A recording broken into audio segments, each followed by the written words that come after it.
मंदिराच्या थोडंसं अलीकडं हा फाटा लागतो आहे. हा रस्ता येतो आहे महाकाली मंदिराकडून. हा पाऊसला रस्ता जातो आहे आणि हा कनकादित्य सूर्य मंदिराकडं. आम्ही आमची आल्टो घेऊन आलो आहे 4 जणं. आणि इथं आपल्याला बोर्ड लावलेला दिसेल. इथून कशेळीचा समुद्र किनारासुद्धा किमान 1.5 किलोमीटर अंतरावरती आहे. नमस्कार मित्रांनो, मी अजय पाटील तुम्हा सर्वांचं पुन्हा एकदा स्वागत करतो माझ्या नवीन एका व्लॉगमध्ये. तर आज आम्ही आलो आहे रत्नागिरीतील कशेळीजवळ असणाऱ्या सूर्यमंदिर या मंदिराला भेट देण्यासाठी. हे मंदिर पावस या तीर्थक्षेत्रापासून किमान 3.5 ते 4 किलोमीटर अंतरावरती आहे. आपल्याला इथं आलेल्या पार्किंगची व्यवस्था दिसते. मंदिरा आवारात आल्याला आपल्याला ही छानशी अशी आपल्याला कमान पाहायला मिळेल. हे मंदिराचे मुख्य प्रवेशद्वार आहे. इथून आपण प्रांगणात प्रवेश करतो. प्रवेशद्वाराच्या डाव्या साईडला आपल्याला यात्री निवास पाहायला मिळेल. इथे राहण्याची व्यवस्था केली जाते. प्रवेश केल्यानंतर मंदिराच्या बरोबर मागील बाजूस येतो. इथून आपल्याला वळसा घालून मंदिराच्या पुढे जावे लागते. मंदिराच्या भिंतींवरती अशा प्रकारची माहिती लावलेली आपल्याला पाहायला मिळेल. मंदिराच्या उजव्या साईडला आपल्याला जुनी विहीर पाहायला मिळेल आणि जुन्या काळातली मोठसुद्धा पाहायला मिळेल. काही वर्षापर्यंत ही चालू होती, आता बंद आहे. पूर्वी या मोठीचे पाणी बाहेर काढून पाय धुवून मंदिरात जाण्याची प्रथा होती. किमान 7 ते 8 वर्षापूर्वी मंदिराचे नव्याने नूतनीकरण केले. श्री कनकादित्य मंदिर हे रत्नागिरी जिल्ह्यातील राजापूर तालुक्यातील कशेळी या गावातील प्रसिद्ध सूर्य मंदिर आहे. कशेळी हे गाव रत्नागिरी शहरापासून दक्षिणेस 40 किलोमीटर, पावस पासून 24 किलोमीटर आणि राजापूर पासून पश्चिमेस 32 किलोमीटर अंतरावर कशेळी हे गाव वसले आहे. कशेळी हे गाव सूर्यमंदिर बांधण्यामागची जी कथा आहे ती खूपच अद्भुत आहे. संपूर्ण भारतात फारच थोडी सूर्यमंदिरे आहेत. सौराष्ट्र म्हणजेच गुजरात वेरावळ बंदराजवळ प्रभासपट्टण येथे फार प्राचीन सूर्यमंदिर आहे. प्रभासपट्टण म्हणजे भगवान श्रीकृष्णाचे वसतिस्थान होय. 1293 मध्ये अल्लाउद्दीन खिलजी सौराष्ट्रावर चाल करून आला.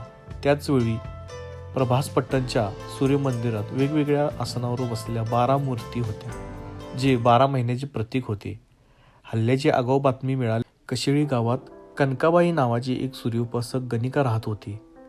त्याच्या स्वप्नात याच वेळी ही सूर्यमूर्ती आली आणि भगवान सूर्यनारायणाने कणिकेला म्हणाले की तू मला इथून ने आणि तुझ्या गावात मंदिर बांध व त्यात माझी स्थापना कर. कनकाबाईने ही हकीकत ग्रामस्थांना सांगितली. मग ग्रामस्थांच्या मदतीने ती सूर्यमूर्ती गावात आणली व स्थापन केली.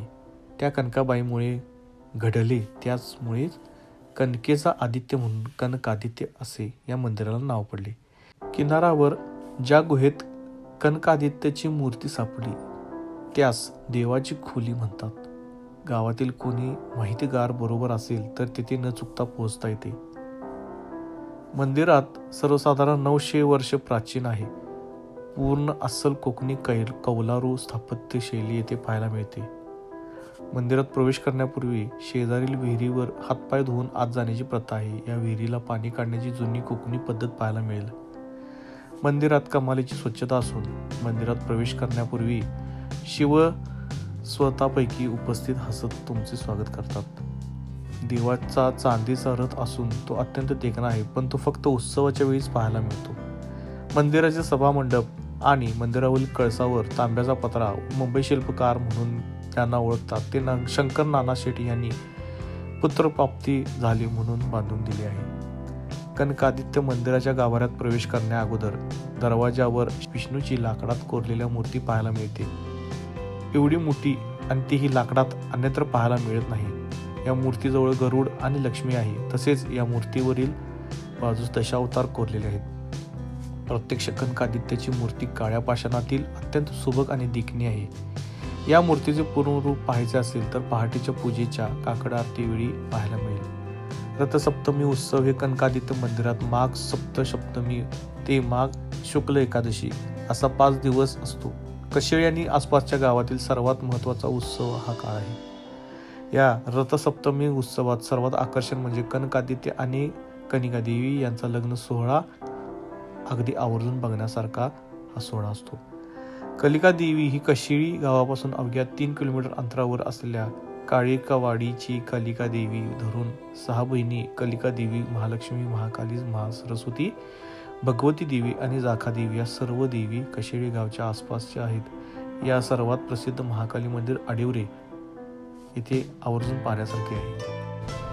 मंदिराचं दर्शन झाल्यानंतर आपण आता जाणार आहे कशेळी बीचकडे.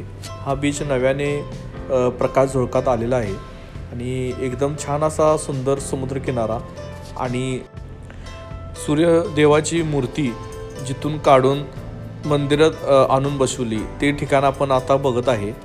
आणि उतरून आपल्याला पायऱ्या खाली जावं लागतं. ही छोटीशी खाडी आणि खूप सुंदर असं हे डेस्टिनेशन आहे.